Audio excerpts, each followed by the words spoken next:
So just to give everyone context, Vio challenged me that she was going to ask me a joke. So I did some investigation into my worst dad jokes. And the one I decided upon was, what did Master Yoda say when he first saw himself in 4K? HDMI. And I've got another really terrible one, which is justice is a dish best served cold. If it were served warm, it would be just water. Nice. Well done, Jade. Thank you, Jade. I'm going to run off now.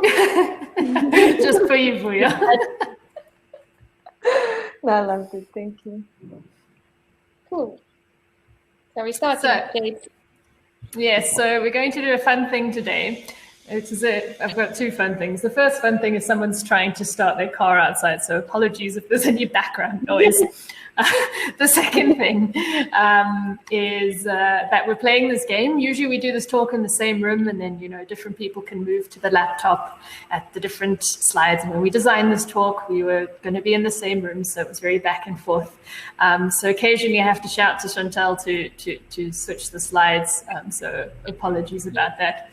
And then the third thing we're going to talk about, we need to address, is the fact that we've had to kind of somewhat anonymize this talk. Usually it was very specific. So for today, we're going to talk about Executive A and Product X is what we'll be talking about, Project X. So let's start by talking a little bit about Executive A. So Executive A is one of the most connected people you'll ever meet in your life. He was the third member of insert Fortune 500 company here. He was very successful. And he was sitting in some obscure part of the world, and he had this huge issue. His wife had just been diagnosed with a brain tumor. And he didn't know any of the doctors, and where he was, he didn't really know if he could trust their medical system. So what he really needed to try and get hold of was a doctor from the country he came from. He really wanted to get hold of an American doctor, American surgeon, so that they could do the brain surgery. The problem with brain surgery is you can't fly to another country when you have a brain tumor. And the problem was, despite his huge network and the fact that he knew people from all around the world, there was no tool with which he could kind of use that network to find him this brain surgeon. He says he must know someone who knows a brain surgeon where he is currently situated. And he said that there was just no tool. Facebook couldn't do it, LinkedIn couldn't do it. He couldn't find this person. So he decided a couple of months later that he would start a product which the goal was to try open up these networks to find you the people you needed. And this was great. He got together a big team of people to work on this app. He was heavily involved in the development of it. He sat in all the meetings. He helped guide each part of it. And at the end, he launched this app. And after about a year or two of this app existing, he still noticed that the numbers for activity were low. And, eventually, after talking to a couple of people of users, came to the realization that he designed for himself. And he wasn't really representative of the people he was trying to market this app to.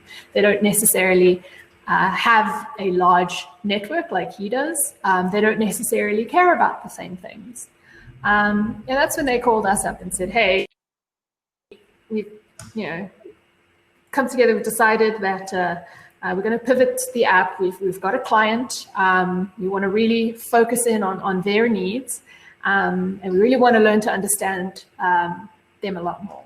And that sort of leads us to our topic today, data-driven personas. Over to you, Chantelle. All right. So as Jade mentioned, we'll be referring to this as Project X. So basically the mission or the goal of this project was to create a web version of Project X, which was up until this point just an app. And we wanted to kind of pivot this to be a workplace communication and productivity tool. So that was the aim, and that was the mission, and that was that was kind of the next step we wanted to take with Project X. But the problem was, as Jade mentioned, was that upon getting people and users feedback, we realized that people actually have no idea how to use Project X or even what value it will add to their lives. And it's that second part that's a lot harder to solve for, because we've created something over the past 3 years that no one really knew what value it really brings to their lives. So obviously we can't just take the the app just the way it is and create it to be a web platform, because we would still sit with the same problems we have. We would still sit with the problem, with the fact that people don't know what they can actually use it for. So we quickly realized that we need to figure out, and we need to do research and figure out what are the real problems that we are trying to solve, so that we base our decisions off of real problems that people were having, and so that we can effectively take Project X to the next level. So I'm just going to very briefly take you over our process. Obviously, through the course of this talk, we will go into a lot more details on how we actually performed each step. But the process all in all lasted about 2 to 3 weeks. We started with creating survey questions, which was also quite a challenge in itself. And then we sent out the survey, and then we started to process that survey data and started to interpret the clusters. But then we realized that we actually left out quite a few really key questions from the first survey that we sent out. So we reworked that survey and sent it out again. And then we processed the new set of survey data that we got, and we interpreted the clusters again. Then we created a persona template. We conducted interviews, and I'll go over exactly why we did that as well. And then we finished up the personas and we presented our findings to the client. So before just delving into the creation of these personas, I first want to go over actually what personas are and why UX designers would use them or need them. So in broad terms, personas are a description of fictitious people that represent the target users. And usually you would have a few personas and a few persona types, because obviously you usually would have different types of users. And we usually, the way we decide what the different personas should be are based on people that have similar goals, similar problems, similar questions, similar things that they need solving for. And we group those together and create the personas, the different persona types in that way. And usually why we would create personas is that it's a means to house user data in a human way that evokes empathy. And as UX designers, it's really important to design with empathy for your users, because empathy means like placing yourself in other shoes and seeing the world through the perspective of your users, which becomes very important because we always say that we are not our users. So we need to understand the world from our users' perspective and understand their problems from their perspective in order to create a successful product that will actually solve their problems. And we usually then leverage these personas in ideation sessions or brainstorming sessions. So whenever we are trying to solve a problem, we can leverage the personas because that means we are actually solving for our different user types. And also to make sure that the problems that we're solving actually get solved in such a way that it would be applicable to all of our different user types and not just one or two of them. But currently today, personas are kind of under fire because oftentimes they are created based on assumptions and not real user data. And this is usually due to the rushed nature of creating personas in a real world context or environment or project, where time and resources are usually restricted. So what ends up happening is you sit with personas that are very biased and very stereotypical because they're not actually based on real research. They're just based on what we think our users are like, which brings us back to the the initial reason why Project X didn't do as well as it could have, because it was created from a single perspective of someone that's actually on the team and not real users. So that's how we try to be better. We wanted to create personas that are based on real user data, but we needed to mitigate the time and resource restrictions through using machine learning to fast-track processing the quantitative user data we collected through surveys, which is what Jade will be explaining now. So over to you, Jade. Thank you, Chantelle. So our slides seem a bit small. I don't know if we're sharing them on max screen. That's weird. I'm in presentation mode, so it should be.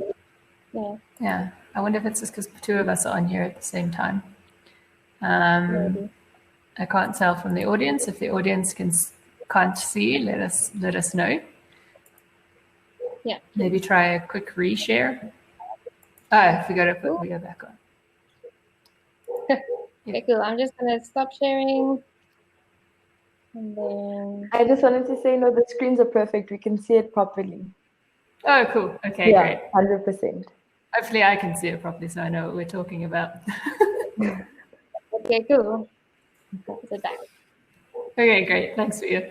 So now we're going to talk about unsupervised learning on this survey data. And the goal here is we want to use the survey to understand our users. So we're going to ask them questions.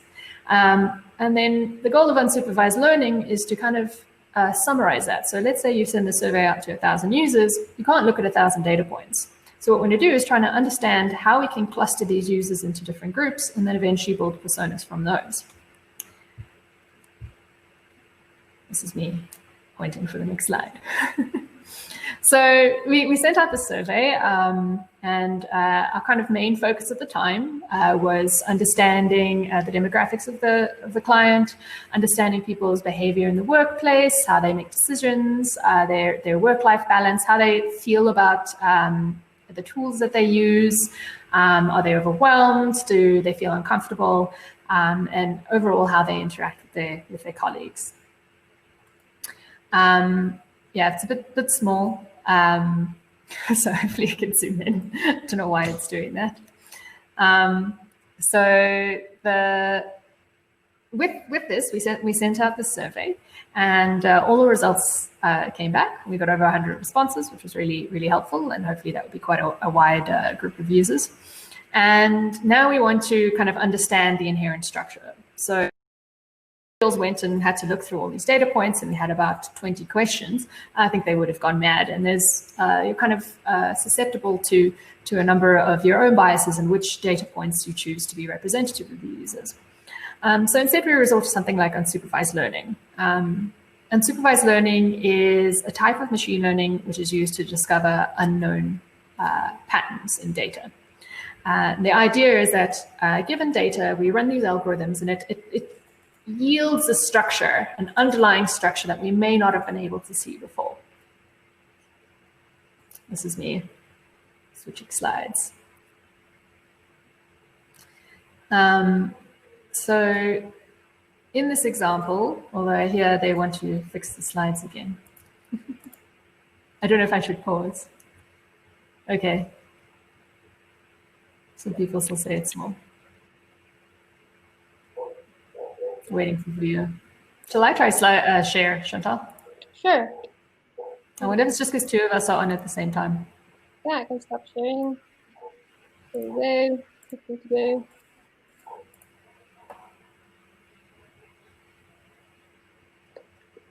Yeah, I think it would be great if you try sharing, Jade. I think we did test with you, so just so that the viewers can see, because those slides look great. Yeah, I think That sounds good. Yeah, there we go. That's the one. Okay, cool. Okay, thank you. On your Mac screen. Mac screen. How? Not the Mac screen? No, I said it's my tiny Mac screen that makes everything small. Oh, it's the Mac. Okay, yeah, I can blame the Mac. Okay, great. So here's an example of a way you can use unsupervised learning. And this is an image kind of maps the relationships of emoji on Instagram. And the goal is to kind of understand how similar, like what context they use and how similar they are based on their usage. Typically what they do here is they kind of look at the words that these emojis co-occur with, and then they learn to kind of cluster them that way. And you can see from this picture that we've got kind of a large area where all the smiley faces are, and all the fruits are grouped together, and all the fishing things are grouped together, and time and sport, they're all grouped together. And this is not based on any knowledge, this is not based on any metadata, this is based on its use. So this is like bringing out this hidden structure. And one of the most common ways that people use unsupervised learning is using something called clustering. And the way clustering works is you have a set of data points, and kind of, let's say they're scattered in 2 dimensions as they are in this picture. And clustering will try assign each of these points to a cluster. And it does this in a very iterative fashion until it ends up with clusters that are most representative of the data. Typically what you then use is, instead of using all these data points, you get a representative centroid, they call it. And that data point then kind of is a summary of all the other items that are in that cluster. The code we use to do this is really, really, really simple. The dark art of, I always call it the dark art of unsupervised learning, is actually outside of that. The code itself is very, very, very simple. Here we're using something called Pandas, which is a very, very popular data science library. We use that to read in the CSV of our survey results. We pick 5 clusters. Cluster selection is actually quite once again, a little bit of a dark art. There are some of these algorithms are good at picking the most appropriate amount of clusters. When we're doing personas, setting that's also got a practicality sense to it, because we can't make 100 personas, so we have to try tweak that and figure out what insights we can learn. Maybe when the clusters start looking very similar, when we know we've got maybe too many. So that's a little bit of dark magic there. But to actually run the clustering is these 2 lines. Initialize a k-modes, which is a particular type of clustering, and then fit it. From that, we take a look at our cluster centroids, and we can plot those. Here is a list of our clusters.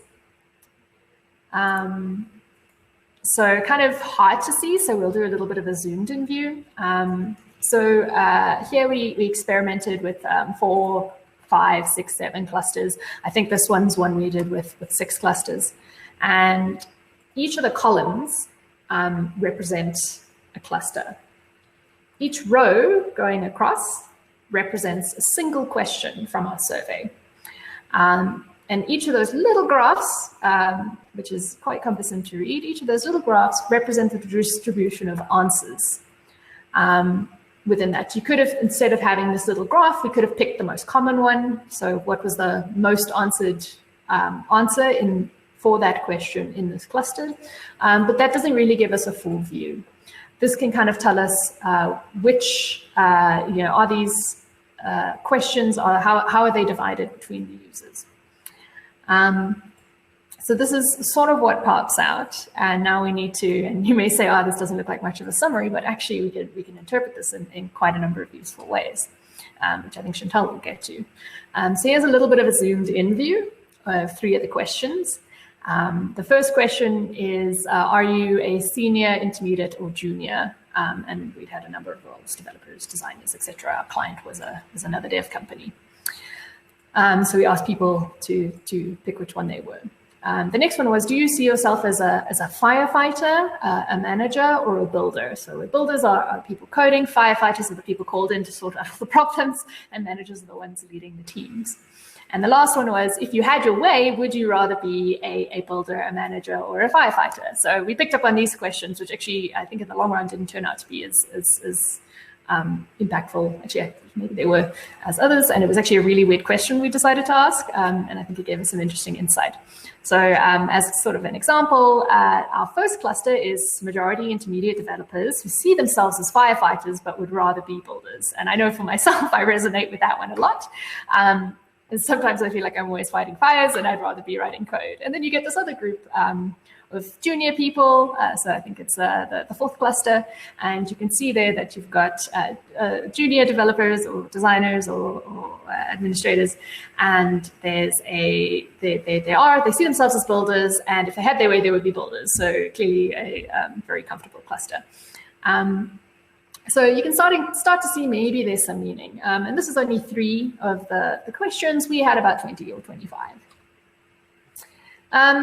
With those 20 or 25 questions, you might, having looked particularly at this chaotic picture, you might say, is there a way we can kind of distill what was really important, which were the most important questions? So here we're looking at kind of the correlations of each of the questions to each other, but also the correlations between each of the questions and which cluster they will end up. In summary, this little line here tells us how much this particular cluster, we can actually use this line, tells us how good a predictor is that question of the cluster that they're going to end up in. So here you can see that they've got, here we can only see the summary of the full questions. We don't actually see the full ones. Here you can see the lighter the color, that is the attribute or the question that's most likely to decide which cluster they go into. And from this, we can kind of summarize this big data and say, well, let's focus on the ones that are really indicative. Let's take the top 5 attributes and see what they tell us about our users. And over to Chantelle to talk about the creation of the personas once we've looked at the data. Yeah, thanks. So after Jade did like all of the things she just went through, she gave me those graphs that you saw, and then I took them and then I created personas from them. So using each cluster that we had and creating a persona from that. You can go. Cool. So basically what the clusters were for was, as I mentioned, they determined the different persona types, and at the end we had 6. But what really, because like while I was studying and previously I did create other personas before where obviously I didn't have a Jade to do all of this for me. So I kind of did my own research and distilled that into my own personas. But what made this really, really great was that I was able to portray the personas as actual complex humans who aren't just these single-minded entities that are just this one certain way. Because a lot of the times that's kind of what personas does, is it generalizes people to the extent where they seem as these single-minded entities that only have this set of problems and would only make these set of decisions. With this, I was able to see that, for example, with working style, that in this particular persona, 66% of users are firefighters. I think it's 30 or 21%, I can't really read there, is like builders, and then X% are managers. So it really allowed me to portray people as human beings who differ from day to day, but for the most part they are this way, but if something happens, they are this other way as well. And it also allowed me to not just say, this persona is male, who's senior, and who's white or whatever. I was able to say, like 30% of the users in this particular cluster, or in this particular persona, 30% is male, 17% is female. And so I can go on with an ethnicity and all of those things. So it really creates personas that have a lot more depth of like meaning, and it really allows you to see. And it also adds that like you can have a lot more empathy. You have a lot more understanding on how people are in different situations rather than just this one particular way. So that's really what the major plus point as a UX, from a UX designer perspective, was creating personas off of clusters that were portrayed in graphs initially. So you can go next. Okay, cool. So basically, what happened next was we had the survey question, or we had the survey answers, we had our clusters, we had our base for the personas because we had our different persona types. But what we didn't have yet was any context, like the why. We didn't know why we saw these patterns emerging. We didn't really have any depth of meaning in them. And if you only look at this, and if you only look at numbers, and you don't do any further research, you basically start using, once again, your own assumptions to fill in the gaps, which is not what you want, because we already did all of this work to really make it data driven. So basically what we decided to do next was that I would do interviews. Okay, can go next.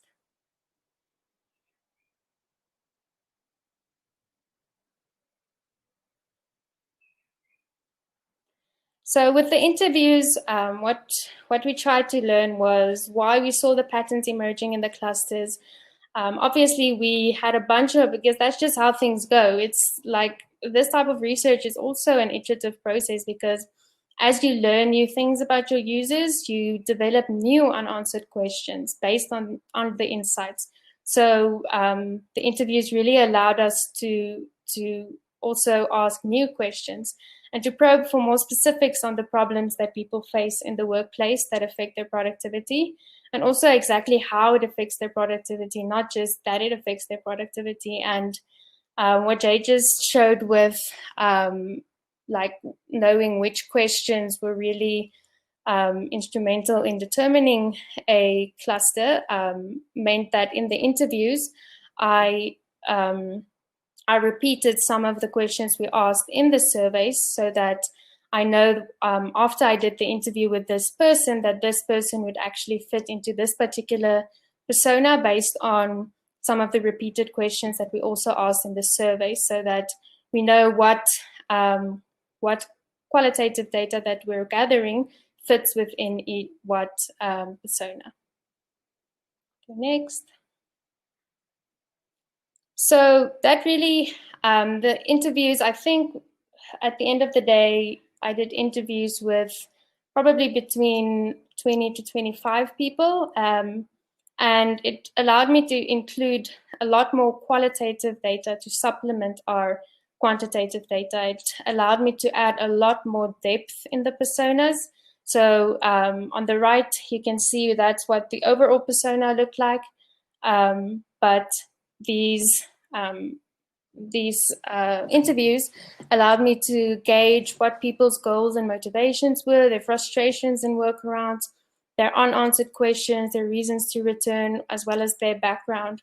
And all of these different things really make it very valuable when solving problems for people, because you have more of a broader and more in-depth understanding of exactly what people's problems are, why they're actually experiencing their problems, what are the different factors that influence those problems, because some problems can actually be changing every single day based on the environment and the context of the where and when the user are facing these problems, which makes solving those problems a lot easier than it would have been if we would have just had the survey data. Go next. So just to go through some of our reflections, so things that we might want to change, things that we thought were cool. So first of all, why we really thought that this was quite a cool thing to do was, first of all, it saved a lot of time. Because as I mentioned previously, if I were to go and sort through all of our survey questions and answers, which we had more than 100 responses, would have just taken ages. And in the process of doing it the way we did, I got a lot more valuable and accurate feedback. And we were really able to create personas that are based on data and facts, and for the most part not on our own assumptions. And then lastly, Jade got to learn some UXy things, and I got to learn some machine learning things, which it was really a great way to just learn about each other's fields and get a lot more understanding of what we do and actually how we can collaborate in future as well.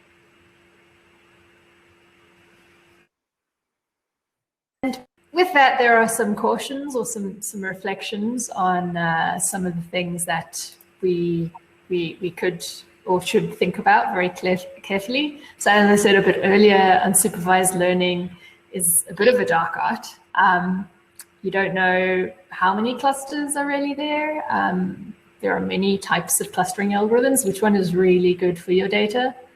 In some algorithms, even your outliers get assigned to a cluster.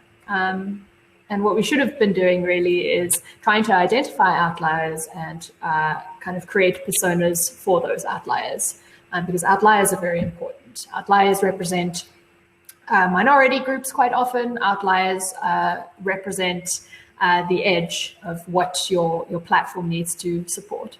And the other issue is that many of these tools are stochastic. So each time you'd run a clustering algorithm, you might get slightly different results. What was quite recommended is to run it a few times and see what insights you get from different perspectives.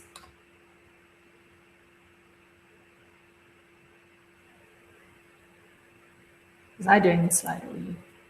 Oh, you muted, Chantelle. Sorry. So from a UX perspective, one thing you need to remember is that personas can be quite reductive. Because as I mentioned previously, a persona do not look at the entire person, but uses the area of focus or domain you are working within as a lens to highlight the relevant attitudes and specific contexts associated. So as I mentioned previously, through doing it this way, we were a lot better at allowing the personas to not be that reductive, to actually portray people as holistic human beings and not just these single-minded entities. In terms of what we would change in future, from the kind of machine learning side, I would do a lot more focus on analyzing the quality of the clusters. So understanding how close they were, how far they were. A later look at the data, we realized that every single person had answered uniquely. So that means every single person's set of answers was different from every other person. That doesn't mean there aren't clusters. It probably means that some fields aren't as impactful to allow people to be associated with clusters, but still interesting insight. Everyone's a snowflake. Yeah. And then we also would focus on making sure we do this outlier detection. So who were the outliers? What were they? Try understand them in more depth. And then from a design perspective, what I would have changed was, before even creating survey questions, I would have run an exercise where everyone in the team who's responsible for the survey questions to just surface all assumptions, so that we basically know which questions are based on assumptions and which are to kind of push past what we assume to be true, but actually start thinking outside of what we already think we know. Because we always need to be aware of confirmation bias in these situations, where we only want to ask questions to kind of confirm what we think we know. But the whole purpose of a research project like this is to uncover what you don't know and not confirm what you think you already know. And also what I would have changed was the way I presented the end like findings to the client. What I've learned is don't bombard clients with problems, but shower them with insights. So what happens is, if you just present a bunch of problems, people can get very overwhelmed because they feel like, now we have all of these new problems that we need to solve, but actually, I just want to solve this one problem. Where what I would have done differently is turn the problems that I identified over into insights, and rather show the client how these new things that we discovered, this is how what we currently have in Project X, this is how we could tweak it a little to actually solve for these problems as well, which was basically the whole intent of the project in the first place. So thank you very much for listening. It was really fun to talk today. Yes, as the slide says, now go out there and create software that are both awesome and usable for a wide range of humans. Any last thoughts, Chantelle? Yeah, I just want to say thank you so much for listening. I hope everyone at least learned something from the talk, and it kind of inspired you to also be more user-centric when creating solutions.